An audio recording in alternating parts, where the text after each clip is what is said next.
Moins souffrir après une rupture, 8 choses à faire pour sortir la tête de l'eau.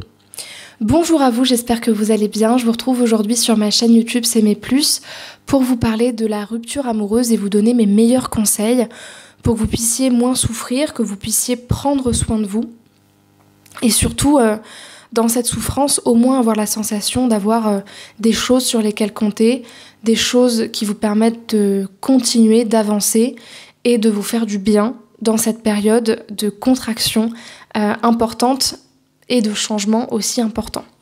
Si vous ne me connaissez pas encore, je me présente, je m'appelle Chloé Mercart et je suis coach en amour, coach et psychopraticienne en programmation neurolinguistique et en hypnose ericksonienne. Depuis 2019, j'accompagne tous les jours des centaines de femmes et d'hommes à se libérer de la dépendance affective et plus généralement à se sentir mieux dans leurs relations.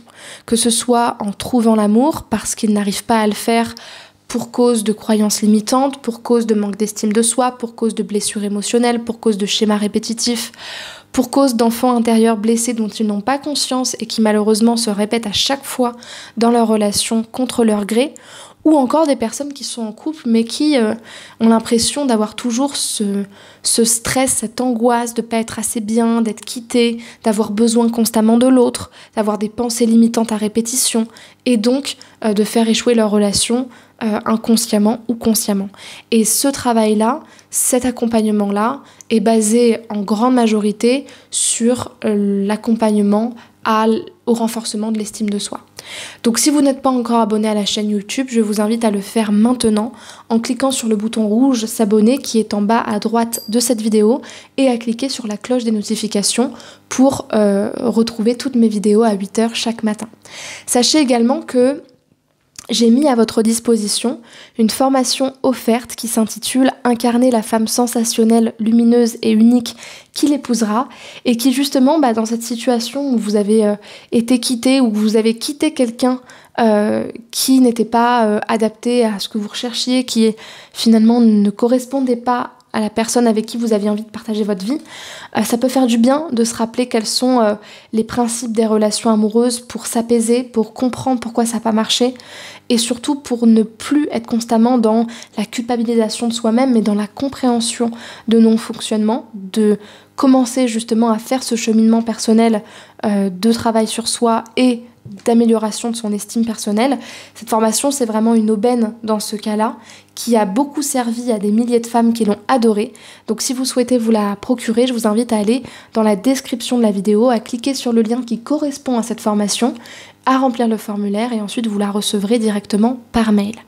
Donc on va commencer tout de suite dans ce sujet-là et je vais vous donner des conseils, des idées pour justement vous aider dans cette situation.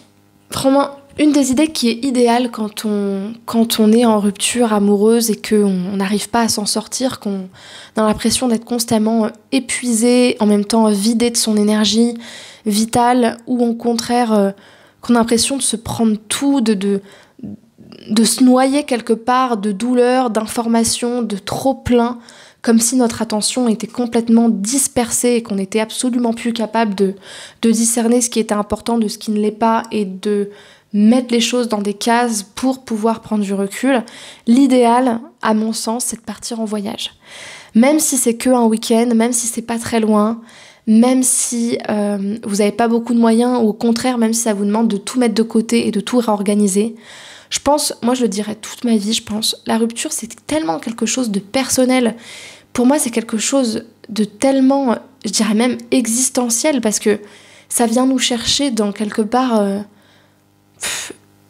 la non-intemporalité des choses et le fait de se sentir complètement vidé, complètement seul face au monde et de se dire mais en fait où est-ce que je vais, j'ai perdu la personne qui me semblait la plus importante, j'ai fait des choix et puis en fait je me rends compte que c'était pas les bons. Enfin, c'est tellement quelque chose d'intime et de personnel et pour moi qui vient vraiment vous rappeler que la vie c'est un chemin constant et qu'encore une fois on est face à notre chemin, qu'on va quelque part vers l'évolution mais aussi vers la fin, que ça peut être très angoissant. Et pour moi, c'est un voyage initiatique que de s'autoriser à partir, à découvrir quelque chose de nouveau. Parce que des fois, la souffrance, elle est tellement intense qu'il faut faire quelque chose. Il faut se mettre en mouvement, il faut avancer. C'est un petit peu comme quand on fait des choses en automatique quand on va pas bien. Vous savez, quand on se met à faire un truc et qu'on n'y réfléchit pas, mais ça nous semble la seule chose à faire dans ces moments-là. Pour moi, partir en voyage, ça fait partie des choses que vous pouvez vous autoriser, vous offrir, et qui vous permettront de donner un sens à ça. Également, ce qui est pas mal, c'est d'écrire.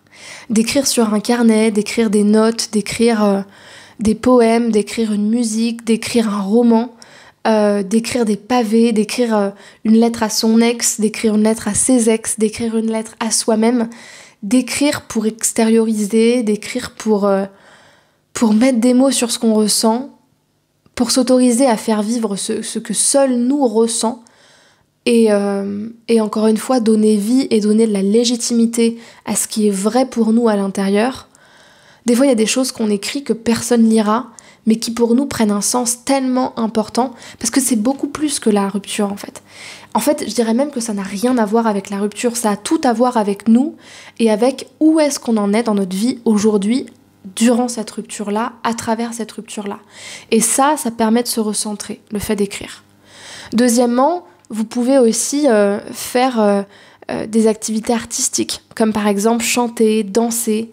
Danser pour, encore une fois, extérioriser, danser pour exprimer la souffrance, danser pour exprimer tout ce que vous avez peut-être perdu, tout ce que vous ressentez. Il y a des danses qui sont super pour ça, comme la danse contemporaine par exemple, mais chanter aussi c'est très important. Chanter du rap, du R&B, des musiques d'Adèle, d'Ariana Grande, de toutes ces grandes chanteuses, Céline Dion, Lara Fabian, Tout est fini entre nous, Pour que tu m'aimes encore. Enfin, tout ça c'est des choses qui nous permettent de se dire mais je le fais quoi. Miley Cyrus, moi je me rappelle, j'ai une cliente qui adore cette chanson, qui a un vrai ancrage avec ça et ça lui permet d'avancer. Tout ça c'est des petites choses qui vous permettent de vous raccrocher à ce qui a du sens et à ce qui vous permet de le vivre complètement. Parce que le secret il est là, il faut le vivre complètement. Ce qui est bien aussi c'est d'apprendre une nouvelle activité. N'importe quoi, la poterie, le dessin, la marche à pied, le surf, la photographie, la danse, pourquoi pas, la coiffure, le maquillage. Ça peut être aussi, quelque part, faire une reconversion ou réfléchir à ce qu'on voudrait changer, ce qu'on voudrait apprendre de nouveau. C'est vraiment se concentrer sur autre chose, sur un projet nouveau, par exemple.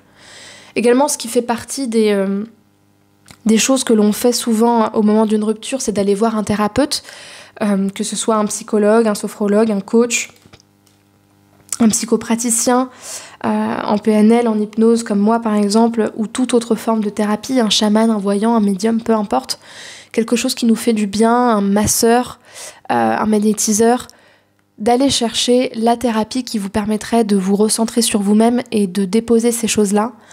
Moi je sais que par exemple quand des clientes viennent me voir pour la rupture amoureuse, souvent c'est des coachings qui tournent autour de la compassion pour soi-même, du temps, du rythme que l'on va s'accorder. Et c'est des coachings qui peuvent paraître moins intenses et moins efficaces que d'autres, mais parce qu'en fait dans la rupture amoureuse on vient pas du tout chercher les mêmes choses. L'objectif de la personne et ses besoins c'est pas de changer du tout au tout en fait. C'est surtout de mettre des mots sur ce qu'elle ressent et d'avoir quelqu'un qui comprend et qui l'accompagne dans ça, tout en lui donnant des clés pour qu'elle se sente bien avec elle-même. L'hypnose aussi peut vous faire beaucoup de bien dans les ruptures amoureuses parce qu'il y a beaucoup de protocoles sur le deuil, sur le changement, sur l'acceptation de soi, sur la permission, sur les émotions, sur la libération émotionnelle. Et ça, c'est des choses qui sont pépites, vraiment. Vous pouvez aussi lire des livres sur la rupture amoureuse ou en tout cas lire des livres tout court sur le changement. Moi, j'en ai un à vous conseiller, c'est justement celui que vous voyez là, juste là, qui s'appelle... Si la vie te donne des citrons faisant une tarte meringuée, que j'adore, de Charlotte Léman. Vraiment, il est incroyable. C'est un livre très simple, mais qui vous fera beaucoup de bien. Et je vous invite à lire tous ces livres de développement personnel, type, je crois que c'est Raphaël Giordano ou quelque chose comme ça, qui est très connu, qui est Le dernier jour du reste de ma vie. Enfin, des livres comme ça, Il y en avait un, c'était sur un paquebot. Enfin, vraiment, des livres très simples qu'on retrouve partout, à la Fnac, à Cultura, et qui vous permet de vous plonger dans quelque chose de nouveau, dans une histoire nouvelle, de regarder des films sur ça aussi. Sur la rupture amoureuse, je pourrais vous conseiller Une rencontre de François Cluzet ou avec Sophie Marceau. Pas son genre aussi, qui est excellent. Marie-Francine, c'est plutôt pour les femmes de 50 ans qui ont été quittées ou qui justement, pourquoi pour tous les âges aussi, mais c'est vraiment la situation de j'ai eu toute ma vie derrière moi et maintenant j'ai l'impression d'être toute seule et de pas pouvoir m'en sortir, qui est sur Netflix également. Jamais le premier soir, c'est un film à voir dans les ruptures, c'est génial. Tous ces films-là, les comédies françaises, moi j'adore évidemment, mais ça vous fait du bien et ça vous permet de coucouner, de vous retrouver avec vous-même. Donc ça, c'est super. Surtout, oui, la 7e chose à faire, c'est de pleurer. De pleurer, de chialer, de plonger, de vous moucher, de mettre partout de la morve sur vos oreillers, de bien pleurer. Pourquoi ? Parce que il faut affronter ces émotions. Si vous le faites pas, vous allez rester dedans. Vous n'allez pas avancer. Vous allez devenir une sorte de robot sans âme, avec des espèces de traumas refoulés de l'espace qui l'empêchent de s'attacher à quoi que ce soit et à trouver du sens dans quoi que ce soit. Parce que finalement, quand on n'accepte pas ce qu'on ressent, je vois pas le sens de continuer quoi que ce soit. C'est souvent ce qu'on ressent dans ces moments-là. Donc, justement, pour moins souffrir, paradoxalement, il faut accepter de souffrir. Et ça, je vais vous en parler juste après. Et la 8e chose, c'est de garder en tête qu'avec le temps, vous allez vous en remettre. Et c'est peut-être ça le plus difficile, justement. C'est de se dire qu'on sait que ça va aller et qu'on sait qu'on n'a pas le choix. Et de le garder en tête et de continuer avec sa souffrance, à se dire « un jour, ça ira ». Aujourd'hui, j'ai du mal à m'en sortir, mais un jour, ça ira. Donc, justement, ce que je voulais vous transmettre dans cette vidéo, c'est que vous souffrirez moins si vous acceptez de ne pas moins souffrir et d'encaisser pleinement les choses. C'est tout. C'est la seule solution qui existe. Vous allez juste pas réussir à être moins humain, à être une sorte de robot qui a pas de souffrance. C'est pas l'objectif, en fait. C'est pas ce que vous voulez. Parce que même si à court terme, ça va vous permettre de ne pas ressentir, peut-être en le faisant à travers des substances, toute autre forme d'addiction, ça va être refoulé. Votre corps va le subir. Parce que tout ce que vous n'acceptez pas de digérer va s'incarner dans votre corps et se localiser à un endroit précis qui va créer une tension émotionnelle. Donc, vous allez en souffrir forcément et ça va être pire même parce que ça aura des conséquences désastreuses sur vos prochaines relations. Plus vous affrontez un problème et plus vous y adaptez et plus vous vous rendez compte que ce n'est pas insurmontable et vous découvrez vos ressources.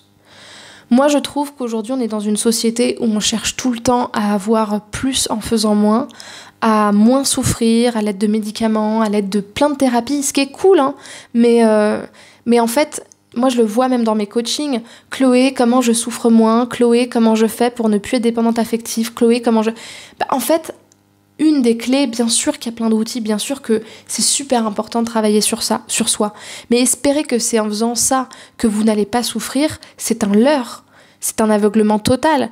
Parce qu'on voit la souffrance comme quelque chose de négatif, mais la souffrance, elle nous permet de nous connecter à ce qu'on est en tant qu'humain. Elle nous permet de nous connecter aux sentiments même qui nous donnent envie de nous mettre en mouvement, qui nous donnent cette envie. C'est la souffrance aussi qui fait quelque chose, qui donne justement cette énergie vitale.